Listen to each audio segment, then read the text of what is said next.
Is there going to be a big role for Darrion Dupree this year? Let's talk about the freshman that's turning heads, plus a bunch more with Justin on practice. It's 2 days in. What have we heard? What have we seen? What do we think?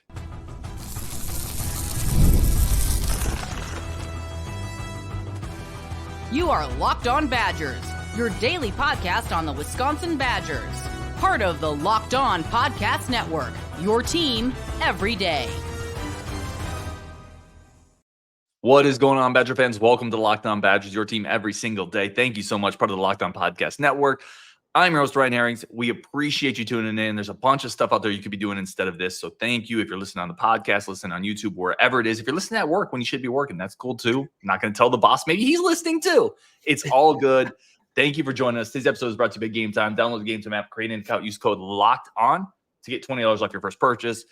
Obviously, we got Justin over there, 2 days of fall practice in. We wanted to just start here.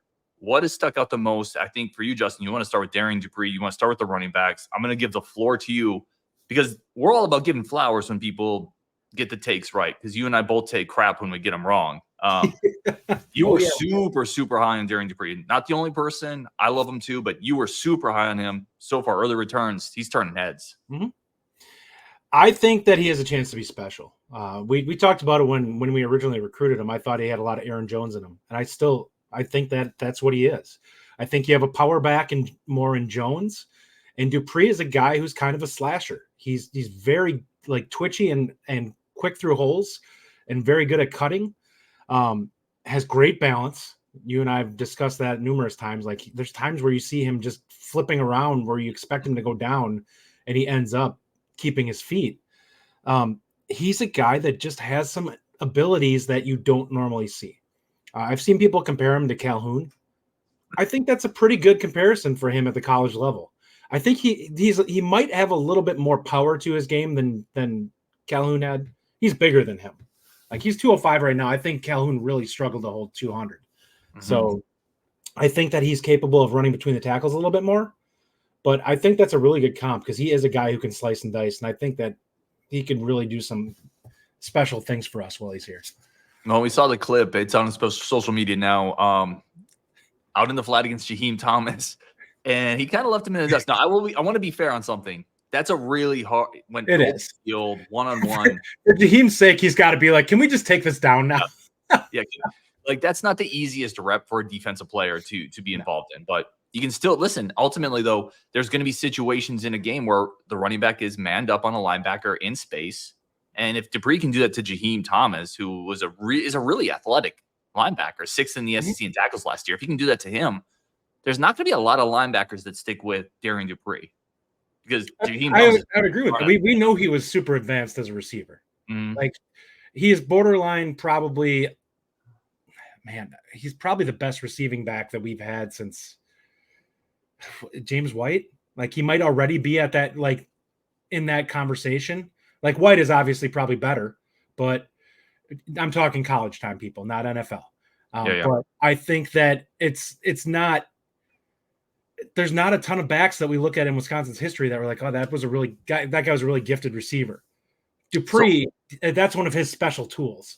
So Darrion was in that category. I mean, he developed into that, but he was a really good receiver. James White was special, obviously. But Dupree has that type of skill set. Let's talk the running back room. Really good reports on Tyree Walker. K.D. Akameli has ripped off a couple nice runs. We just talked about Dupree. There was a nice note on Dylan Jones today. Caught a pass from Mabry Mettoyer. We know Ches Malusi's there and healthy. I want to ask you, halfway through the season, what is the top three in the running back room? Because I actually think at the start of the season, it's going to be a little bit of chalk because of their veteran. They've been there a long time. Halfway through the year, what do you think the top three, top four are? This is a struggle for me because Dupree and Jones, I think they're both going to get reps. I honestly do. I think we're going to see them probably in these first couple of games of the season, which will give them a chance to show out a little bit, especially against second team for, a MAC school and a FCS school. They should get out there and be able to show some things that are special. That is what's going to get them the opportunity to come out and do more. Like barring injuries, that's where you do it. You have to go out on the field, and whenever you have an opportunity, you have to make positive things happen, and you have to show a little bit of that ability that you have. Both those guys are capable of doing both. Like You and I talked offline. I said flat out, I think they're the two most talented backs on the roster. They're lacking experience. They're freshmen. So, but their ceilings are incredibly high. So what was the answer? Sorry, I was muted. Man, I'm going to say Dupree because I think he'll get in early and start getting some of the receiving reps and stuff. That you can just use him a little bit more. Like you can put him out there in the slot or whatever and do some things with him that you can't do as much with Jones. Not that Jones is a bad receiver, but I think that Dupree is like he's borderline like a wide receiver in that aspect. Got a little bit more, bulk and physicality to him than some of the receivers. Yeah, I think, this is no knock to Cade Yakimelli or Jackson Aker. I just they don't have the physical skill set that those two dudes have, right? There's a reason those guys were offered by Bama, among other schools. They just have a different skill set. So I tend to agree as the season goes on, I think those freshmen are going to start getting a little bit more reps. I do think Dylan, so something we talked about before the show, I think these one-on-one situations when you're still kind of in spider pads, you're not even really having full contact, you're spreading people out. I think these situations, you're going to see Dupree flash more. And I think when the pads go on, you're running more between the tackles, you're being a little more physical. You might see Dylan Jones flash a little bit more. I think that's going to be a little bit more of his skill set. The other thing I'd point out is, listen, that running back room is going to look a lot different next year. Obviously, Ches will be gone. You got to get both these guys reps because they're going to be your bell cows next year. So I think they're both going to play just for that reason. You don't want them coming into next year without some experience under the belt. Yeah, I agree completely. And Atuka too. Like, I don't know if he's going to see much time on the field this year, but I absolutely think he'll have a role next year at some point. I'm going to give you an over-under on touches for Darrion Dupree. So catches, receptions, carries, everything like that. I'm going to give you an over-under of 95. You upped it on me a little bit. I picked it up a little bit because I was going to be at 90, and you were like, "Oh yeah, I'll take the over." I'm going to go ahead. I'm going to take the slight under on that. I think that he's going to be pretty close. I think these two are going to get reps early in the season in these first couple of games. Like, I wouldn't be shocked to see each of them get 10 carries somehow. Like, if we play the way we should, those games are going to get salted, and we're going to be running the football. And those guys will both probably they'll make a point of getting them on the field to get some experience to them. I think that he's probably going to have a role as a receiver because you can do some interesting things with him. And I think that much like we talk about with Trech, he's a mismatch. Like, you're not going to be able to cover him with a linebacker. He's going to carve that guy up. We saw him with Thomas, who's going to probably play in the NFL, and he struggled with him. Well, you get somebody who's a lot less athletic than Thomas out there on him, and he's just going to cook him. Yeah, it's interesting. Spring and fall camp are so interesting, right? Because you could easily rewrite the headline. The headline was Darrion Dupree looks great, can't be guarded in coverage. You could easily rewrite that and say our linebackers can't guard people in space, and that's the tricky part with spring and fall camp. Yeah, it's just very interesting. All right, let's pause there. I want to come back. We're going to play a little bit of truth or hype. There's a couple spots where I think maybe the hype's a little too far. I'm curious where you think. We're going to get to that next on Locked On Badgers. But first, we're going to take a quick break for our friends of the show over at GameTime. GameTime is the number one source for, listen, if you need a ticket, and Justin and I are going to need tickets, Rajiv's going to need a ticket, we're going to go look on GameTime first because you're going to get the best deal, the biggest inventory, the best prices, the largest selection. And while we're there, maybe Justin and I will get some opera tickets. Like, we'll go hit the Penn State game. And then we'll go check out some Italian opera. You're paying for those. And listen, I can do that, right? We'll get a little culture, get some wine there, and then go hit a bar afterwards, like get some cheese curds. There'll be an entire night made possible by GameTime because over there you're going to find the best tickets, the best prices, the biggest inventory, flash deals at the end so you can wait till the last minute, which is essentially the story of my life in most things. So GameTime is here for me. Download the GameTime app today. Take the pain and the hustle and the guesswork out of buying tickets, especially Major League tickets, Major League Baseball tickets with the season going on. Over at GameTime, download the GameTime app, create an account, use code LOCKEDONCollege for $20 off your first purchase. Terms do apply. Again, create the account, redeem code LOCKEDONCollege for $20 off. Download GameTime today. Last minute tickets, lowest price guaranteed. Okay, let's get back into this. Let's play a little truth or hype with our buddy Justin. And then, Justin, if you have any as well, you can throw them my way. The first one I want to put out there is, it seems like when you read the reports, and there's a lot of good people, I always want to give credit, Nick Osen, Colton Bartholomew, Jake Kokorowski, and more. There's a lot of good people. Evan Flood are out there reporting what's going on, what they're seeing, the camp. I don't want to miss anybody, but I'm not going to go on forever. So there's a lot of good people out there reporting a lot of great stuff that we're getting info on. People seem pretty high on the defensive line. Brandon Lane, James Thompson Jr., Curtis Neal took a step. Thoughts on the defensive line? Do you feel like this is a little bit more hype or a little bit more truth? I think it's a little bit, well, it depends on what you're talking about, what your expectations of the defensive line are in general. I think it's truth if we think that the defensive line can be solid. I think there's a chance that they could be a little above average in terms of what they have to offer. I think it's very promising to hear that there's more bodies in there that they feel like could actually be depth pieces, which I think was a massive concern for us. Would the drop off be significant? And I do trust the staff when they say that Curtis Neal and James Thompson Jr. took a big step. I believe that. I think Whitlow is an extremely good coach who is capable of getting the best out of guys. And I think there was some untapped potential with those two guys that if you get a really high quality coach working with them, that they can show some things. I think that's kind of what we're seeing here in general, as I think we see these guys and they may end up being better than what we expected. Now, I also think there's a couple of bodies in there that really offer some things that we didn't have coming in, into the spring. Brandon Lane, I think that was a big get.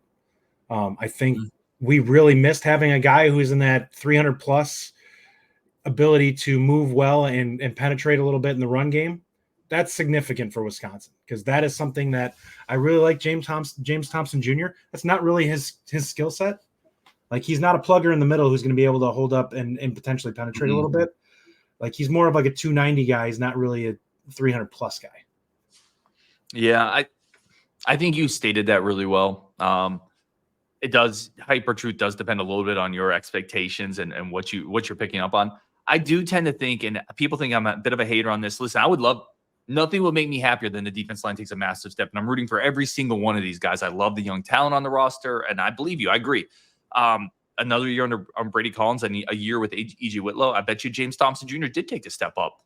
I still don't see this as a spot where we're going up against the best teams on the schedule and we're holding par. We're holding serve. I don't think that that's the case. I just think that they're not going to be a pushover. And if your defense is good overall, you can hide them somewhat where they're not going to be detrimental. If your linebackers are really good, and I think that we both think that there's a chance that they could be well above average. If that's the case, you don't necessarily have to be as disruptive from the defensive line if those guys are capable of causing issues. I think they're going to be able to. We've seen in the past, how many times have we had a defensive line where it was like these three guys, what are we expecting from them? Especially when we first days of the 3-4 with some of the linebackers that we had that just were able to stock up. What they can't be is they can't get pushed around. If we do that against a team, like if you can hold ground against Bama, that's fine. You just can't let them gut you with the run the whole game. You don't have to make a ton of splash plays. You can rely on the other guys to do that.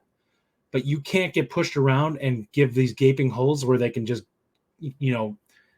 reel off 20-yard runs or 10-yard runs or get 5 or 6 a pop, and you just can't stop them. And I think that to me is I think they'll be capable of making plays, which making play may be you're stopping them at a yard or two rather than being 5 yards, which is a big difference. It's possible. I think on this one, I lean a little bit to the hype. I've said a couple times, I do think the reinforcements are here and they're coming. Like I love Ernest Willer as a recruit. I love Dylan Johnson as a recruit. I think the reinforcements are here. I think they're coming. I just think it's maybe a year or two away.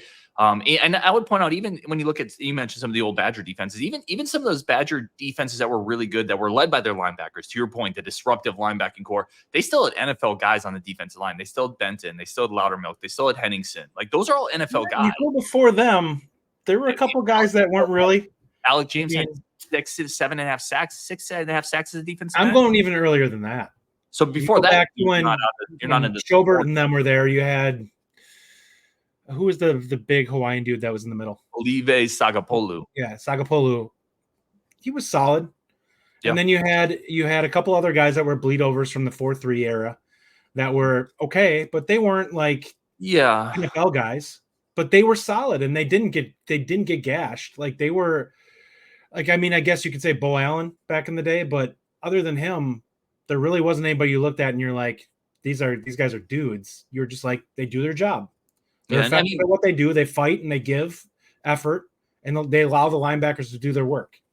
Maybe let me rephrase this maybe in a different way, because I don't want to come across like I would love to be wrong, and I think there is a potential this line could be pretty solid this year, and even better than that. But I think I'm in wait to see mode on the defense, and that's fair. Like when you play teams like Alabama and Oregon, and I don't know about Penn State because I don't like every year they get put out there. Huh? They're going to run the ball, though. They're going to try to run the ball, but they never, like, you look at the yardage stats for the stud backs that they have, and it's always like 5.5 yards a carry or 5.2. And it's like, this guy is way too talented to be averaging that at a school that's got this much talent. Like, if he was at Wisconsin, he'd be averaging 6+ yards a carry. That tells you that the offensive line is the problem there. They're just not they don't get what they should out of it. And I think that's kind of where I lean on it some. I don't trust them to run it down our throat. You're so anti-Penn State. You've been so against Penn State. They haven't had, like, every year they get talked up about having great offensive lines, and they never have. Like, they may have good raw rushing stats in terms of overall yardage, but it's not like you look at it and you're like, this is really impressive. Like, it's not Jonathan Taylor running for 6.5 yards a carry where you're like, man, that's special. Well, but these are guys that are going to be like top 3 rounds in the draft potentially type running backs, and you're like, you'd think they'd be rushing, the average per carry would be a little bit higher if the line was that good. Nolan Rucci starting tackle this year for Penn State. So I think we beat this one to death. Obviously, it's a key to the defense. The defensive line, to your point, at a minimum, can't be a sieve. It has to be physical, has to be able to stand up. I think I'm in wait and see mode. You're leaning a little bit more on the truth mode. Let's go to the next hyper truth. This one is the 24 class. This is a class you and I both loved. And it sounds like the more these people meet, and I say these people, the more media members watch these kids, the more they're getting excited about it. Justin, I think I know your answer. Hyper truth on the 24 class. You and I talked about it before camp even started. I said flat out, there's a chance for this to be a very special class in Wisconsin history. And I say that from the standpoint of, I'm not saying that it's going to be chock full of stars. I'm saying they say the law of thirds with recruiting classes, like 1/3 washes out, 1/3 is maybe contributors, and then 1/3 can potentially be starter level or stars. I think there's a chance that you get like 80% guys are contributors, and you maybe get to like 40 or 50% are starter quality or stars. I think there's some real dudes that they got in this group, and there's a chance that they are very, very impressive overall from the time that they're here. It's early. I want to, temper expectations to not say who's going to be what, but they got a lot of talent in that class. You and I both thought that they were underrated based off the film that we watched. I still feel that way, and I think that it's showing when they get to camp here, and like everybody is getting their flowers, saying, "Yeah, this guy, he looks incredible. Oh, this guy." Like we said it with Mandel and stuff like that. He comes in and Blazek and who is the strength conditioning guy. Brady Collins has raved about Brady Collins. Like, yeah, he's a monster. Well, yeah, we've been talking about him for like a year now, that he's a freak show on film. Yep. I'm right there with you. A big truth. And I'm not even in temper expectations. This class is a friggin' home run. We'll see in 2 or 3 years. Like, and again, not everybody's going to pan out because that's not how recruiting works. Yeah. But you hear a guy like Ricardo Hallman talking about Xavier Lucas.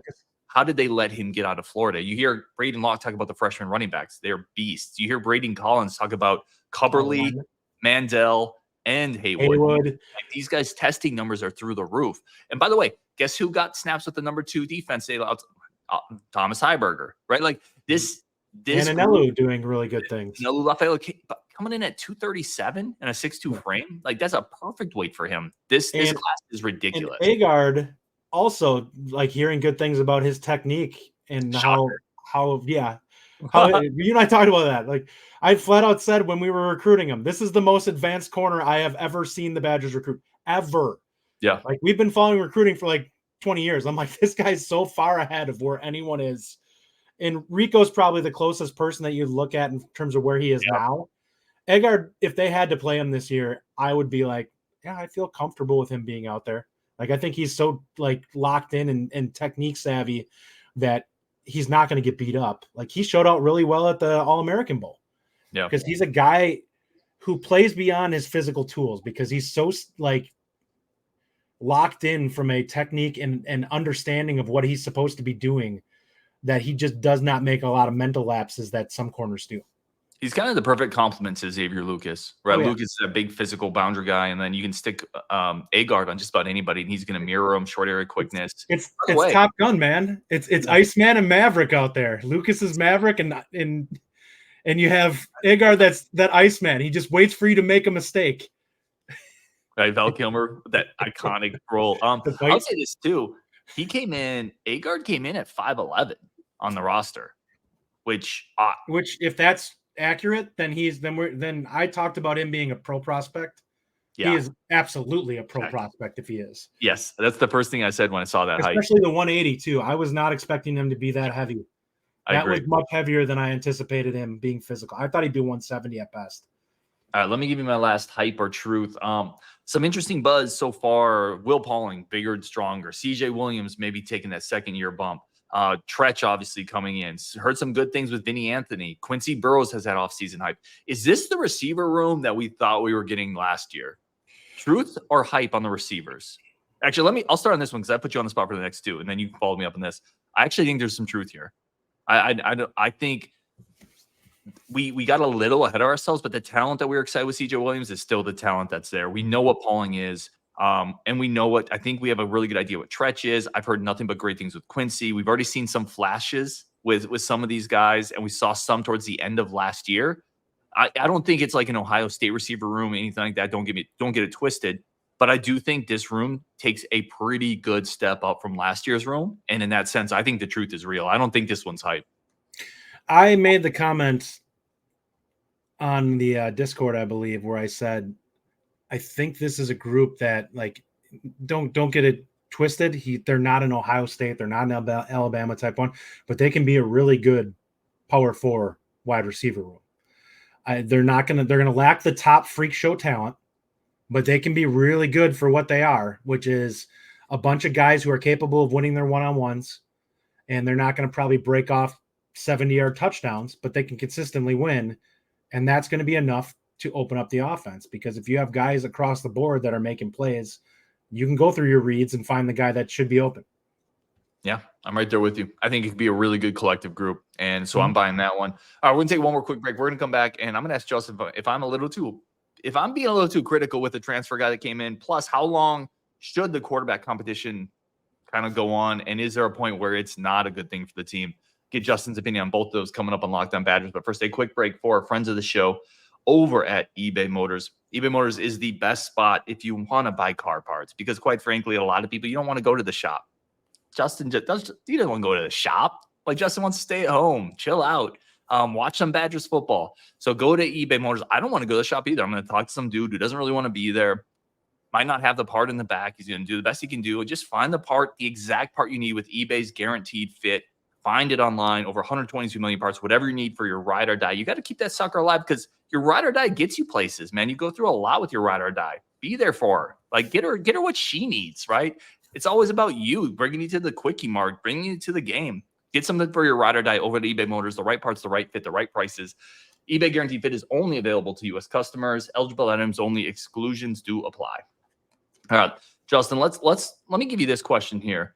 How long is too long for the quarterback competition to go on? This question came up on a live show I did the other day. I'm curious your take. You want me to be honest?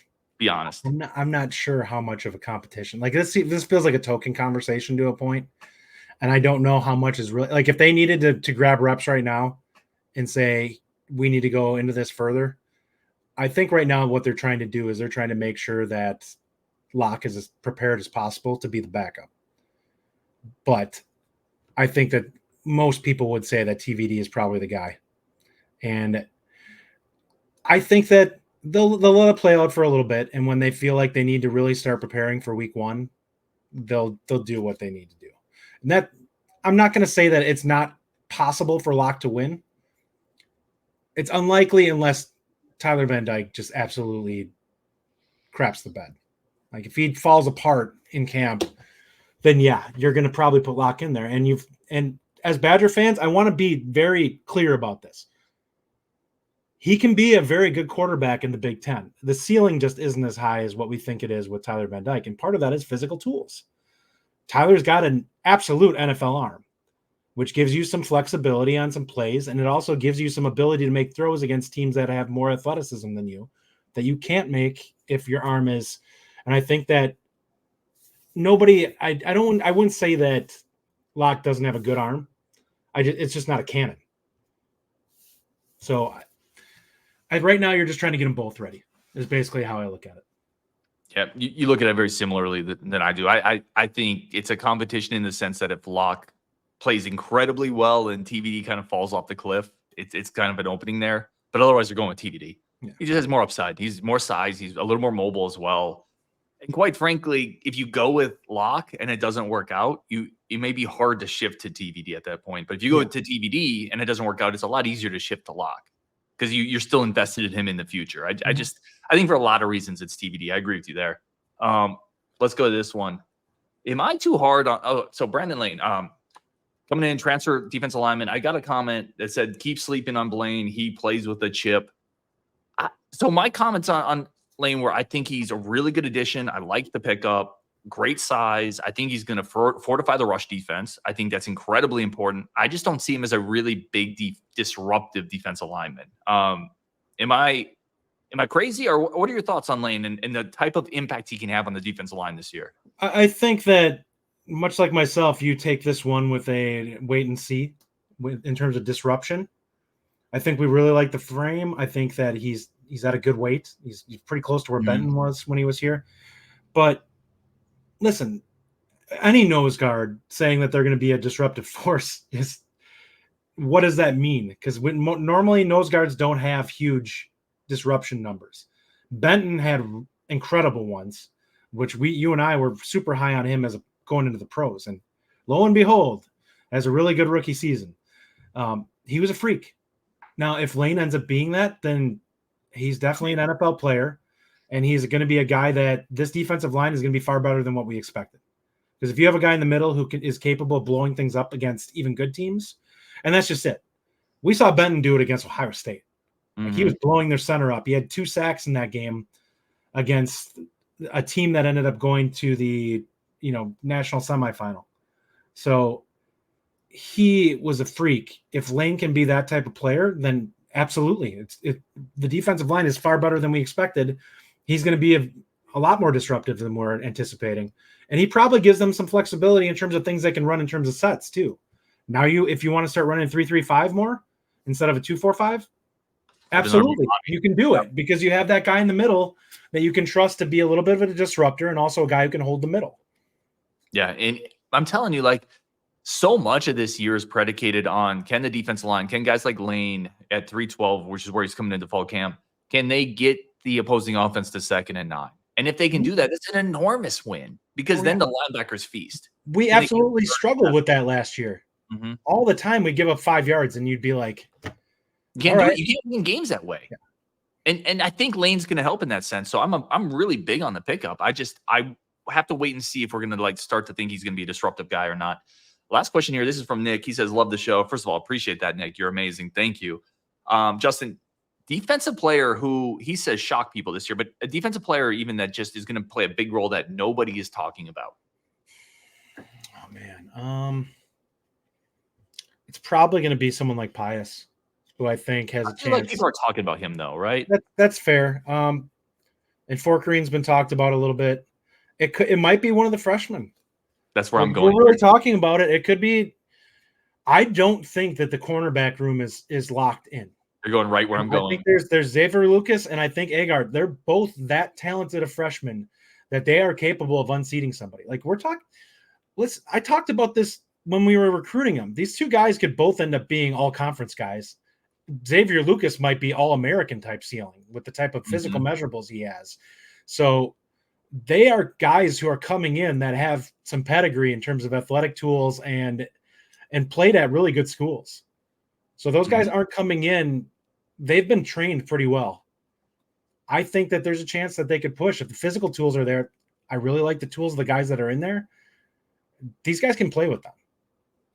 Yep. You went right where I think if there's a guy that pops up that nobody's anticipating that makes a big, I think it's Xavier Lucas or Agard. I really do. And that could be, listen, we hate to say this and talk about this, but football has injuries, right? If you lose a corner, you can end up putting in Xavier Lucas, and that could be a guy who never gives that spot up once he gets in there because he's so darn athletic and fast. Or Agard, right? A guy who can play some boundaries, some slot.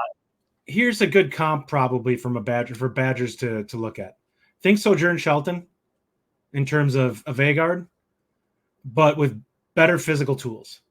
Because I think that Agard is faster. I think he's better technique-wise, and I think he's got a little more size. And that's what you have.